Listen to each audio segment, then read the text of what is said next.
In greeting Rita Ferro.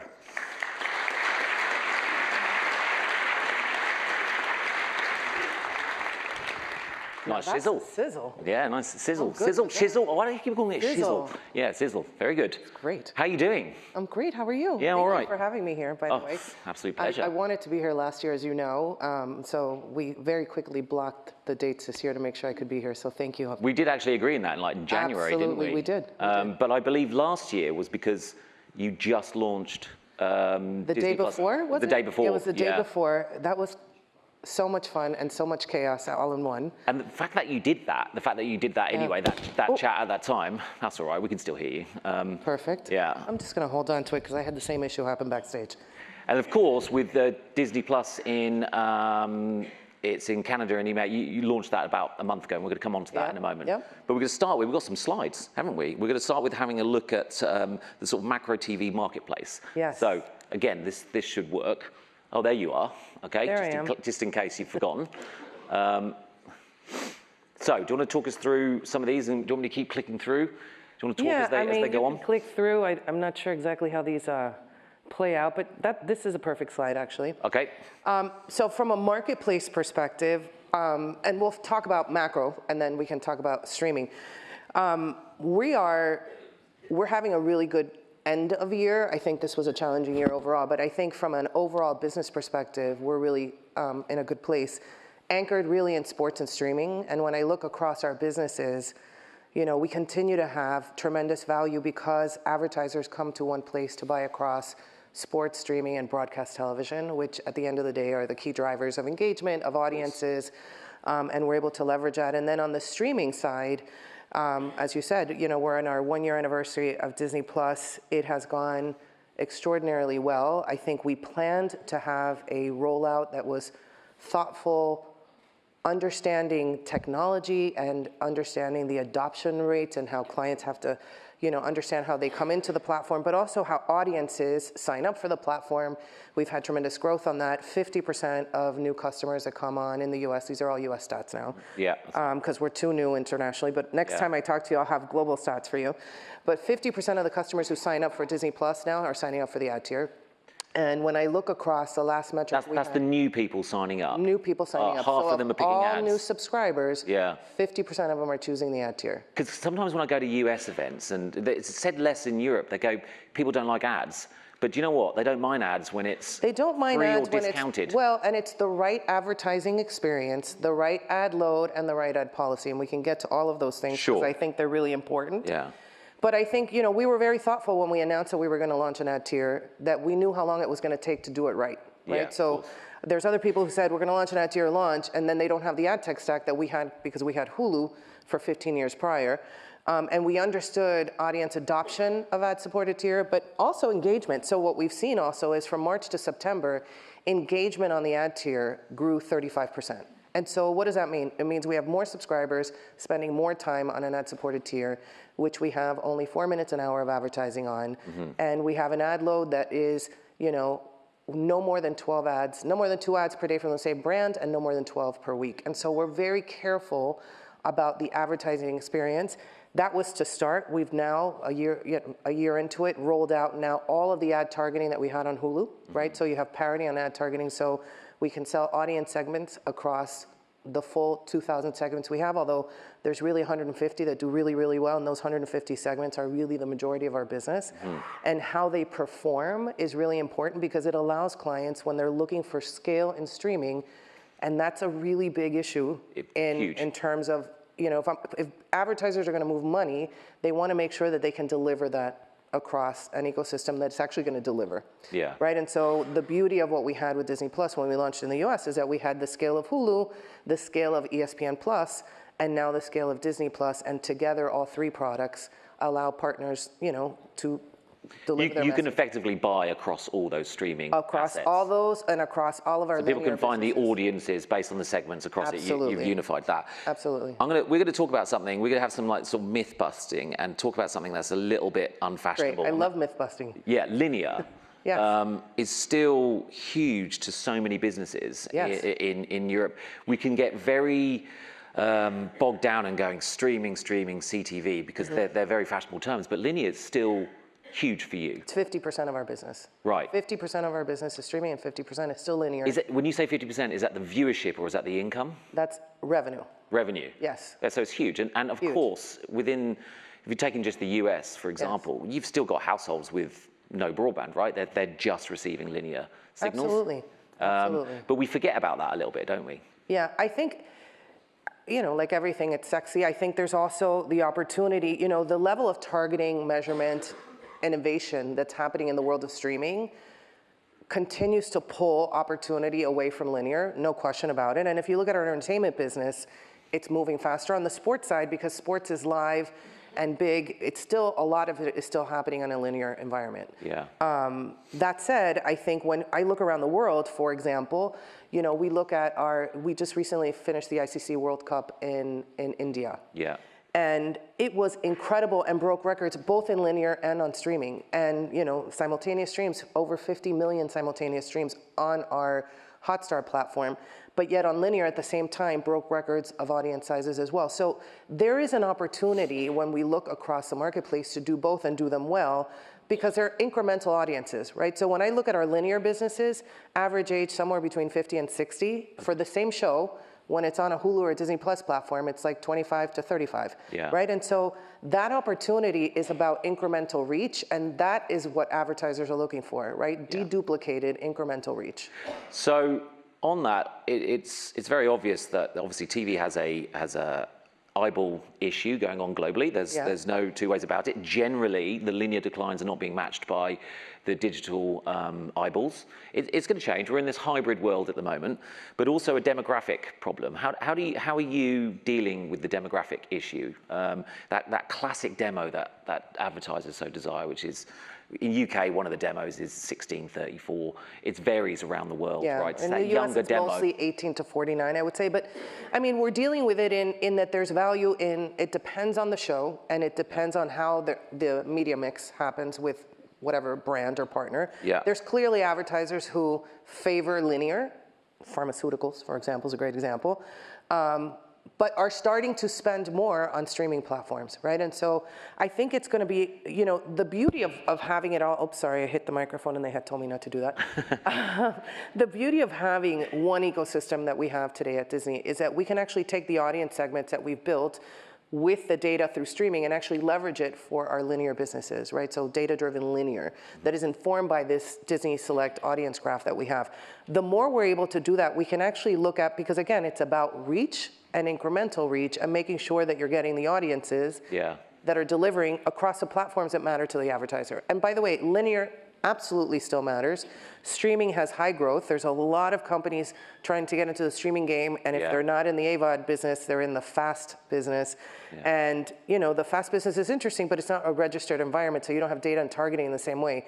Long term, I'm not sure what that looks like from ultimately a solution, because what you want is full funnel. Right? You want to have the branding opportunity, you want to have the consideration and the conversion and the ability to do that. It's why retail media networks are so popular now, right? Because they can actually show how do you drive outcomes, how do you drive conversion, and that's exactly where I think the value of having a full portfolio that sits across all of it works. And you're saying to clients, if they book across your entire inventory stack, you're offering them obviously the broad reach and the incremental reach with the various linear and streaming opportunities. I'm offering them that they can buy whatever they want, however they want, right? They want to buy linear, they want to buy programmatic through automation or guaranteed.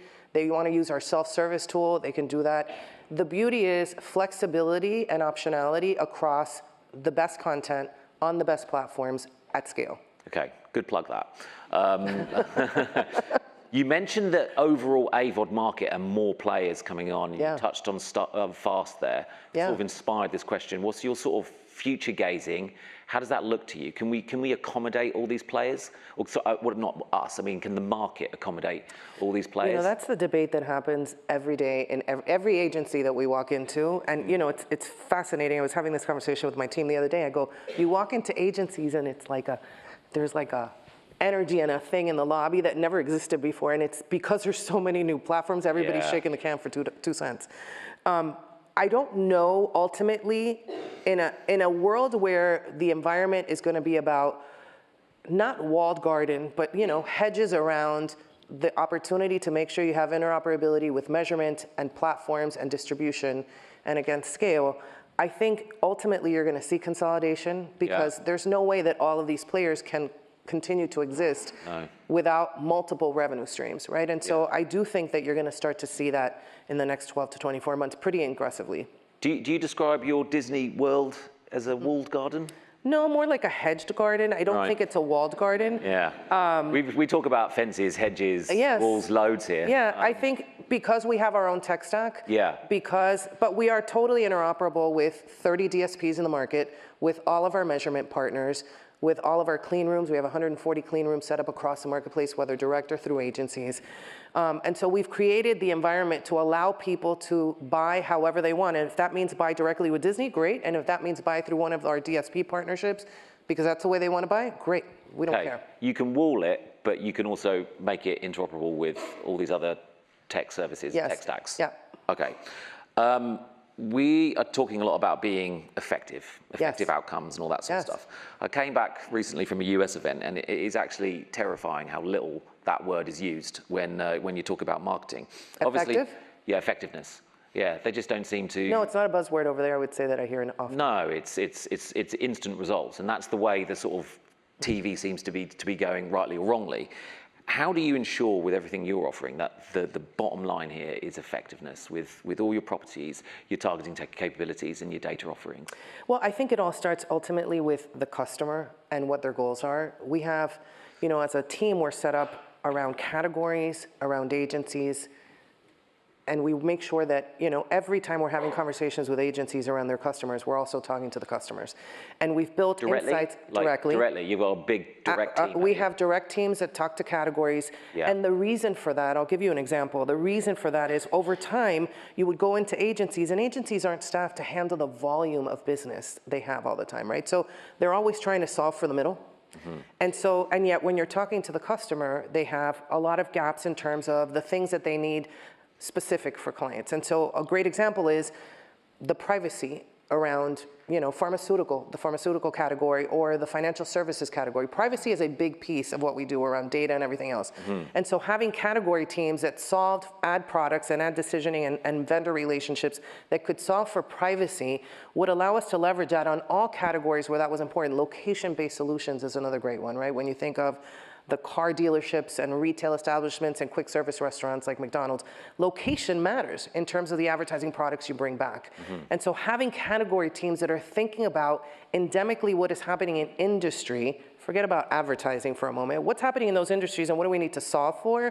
So by the time that we're building our solutions for them, we haven't taken that into account, and we actually have the measurement partners, the vendor relationships, the advertising products to bring to market that would solve for outcomes for them. So your first point of sort of sales is this sort of platform-like approach where you're going direct and understanding the business concerns of your clients. We're 365 days in our clients' offices. Yeah, I think that's an area where TV has not been very good at. It's not. I mean, I can tell you, because when I first started integrating all of these teams, we were 8 separate sales organizations. We're one Disney Advertising today. Right. And every single one of them was based around agencies and regional. Yeah. None of them were based around categories. Mm-hmm. And we took a lot of time and effort around what did we need to build for those types of organizations and who were the talent we needed to bring in. Because that's not a sales executive. Those are people from those industries who understand them, who have the connections, and who are in those industries every day. They're not going to these types of conferences.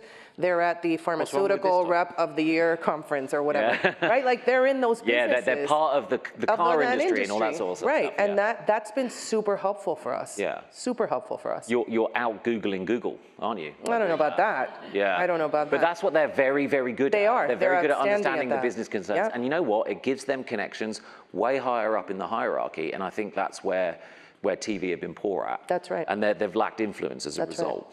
Right. We have got another slide. But before I get there, you're obviously still selling a lot of inventory up front. You've got programmatic. Yeah. Upfront still massively important for you? Yes.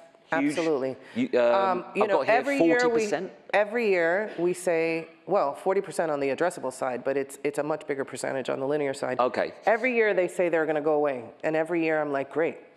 And then every year they never go away. It's a big presentation and a lot of work from a lot of people to get that. You want them to go away? I think the process of the upfronts is valuable in that it is one time that we bring to market the best of what's happening across our platforms. But like, for example, we've expanded them now in that in a couple of weeks, in 4 weeks actually, in Las Vegas, we're going to do our Tech and Data Showcase live at CES. We've always done it remotely. We started it during COVID.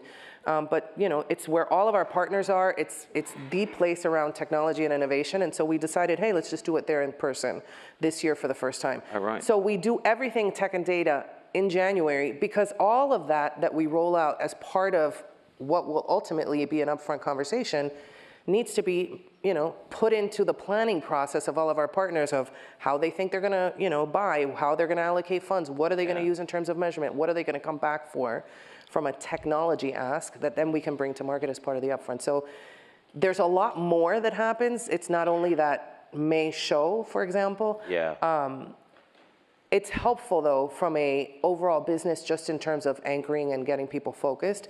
But it's, you know, it's a lot of work. It is a lot of work. And I'm always surprised with CES with how many people go there so soon after Christmas. Oh, I don't want to this year it's a week later, so it's nice. Oh, is it? Yeah. Right, okay. Yeah. So you said streaming is all digital, it's all addressable.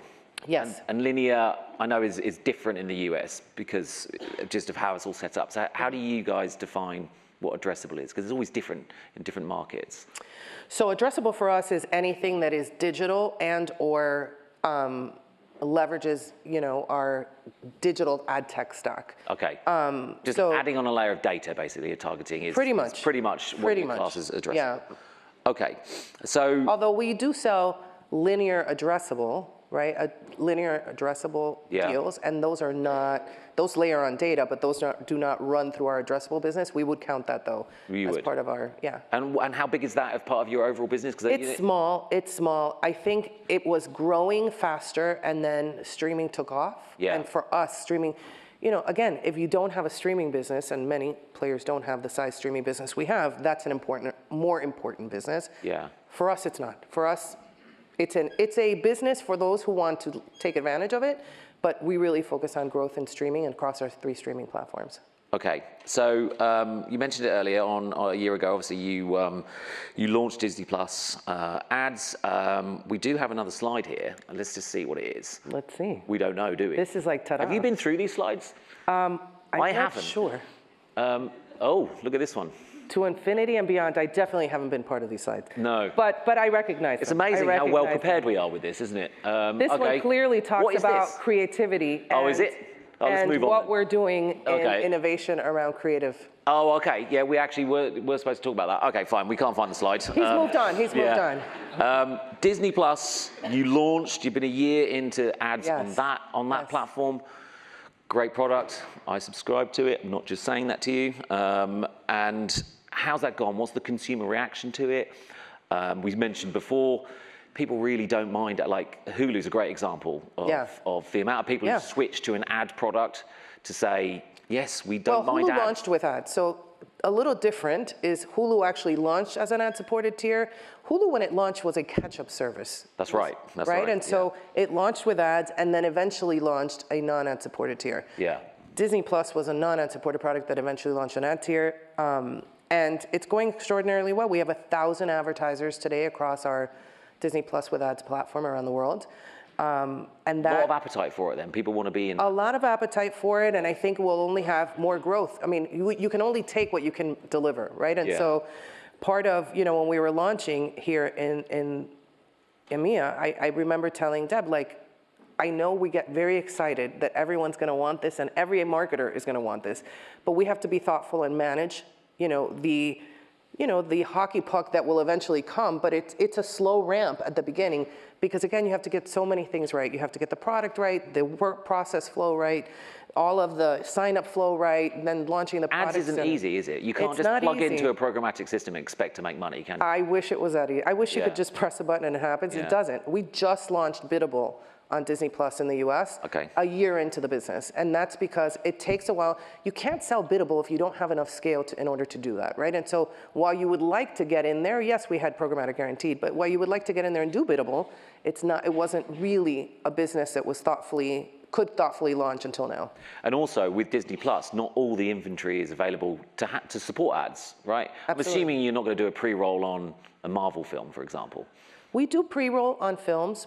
We have less breaks on films than we do on scripted programming, which is why it has a lower ad load than Hulu. Yeah. Because more consumption happens on films and the composition mix is different. But yeah, we do pre-rolls. Okay, so how are you playing with the ad formats in order to not interfere with the sort of consumer experience? It's a minefield, isn't it? Yes, and by the way, our content teams are very involved, right? And so a lot of that work was done with the content teams to make sure that the breaks were natural and in a place of action that mattered. Remember, though, many of our films have been on cable television and broadcast television with commercial breaks for years. Yeah. So we have a lot of that, metadata already in terms of where the natural breaks are, what makes sense, et cetera, that helped inform some of that. Are you building content for advertising specifically within Disney Plus? Is that part of your strategy at all? I think the content for Disney Plus is content for the consumer of Disney Plus, and advertising will be a part of that experience. I'm not sure our content creators are thinking about this one is going to work great for advertising. Well, but some content does work better for advertising no than question. others. I think we're trying to make the best content. Films is a difficult one, isn't it? Because you want to watch the film all the way through, but maybe some of the reality stuff that's seen, some of the long form stuff that you're doing as well. But there's no particular strategy to move into that. Not necessarily. I think it's let's make the best content. Yeah. And then advertising will work. And then new innovations around formats and stuff and sponsorships. I know you guys are huge on that. We had a slide on it, which we... Sponsorships, integrations, product placement. We've been doing that for a long time. We're spending a lot of time now, and again, as part of our tech and data showcase, I don't want to give it away because that's really where we premiere, but there'll be around gamification, around shopification, around how social gets integrated into a broader user experience. We know that when people are streaming, most of that is happening on the big screen. It is television with more bells and whistles, as I like to say. And so what are those experiences that enhance that, whether it's how they purchase, how they interact and have social conversation, community watching, et cetera. So more to come on that. But those are the areas. What a fascinating way to end, and I think we can all agree that was a brilliant keynote, and Rita's just been open and honest and just a fabulous person to interview on stage. Can we all show our appreciation by giving a massive round of applause? Thank you. For coming here.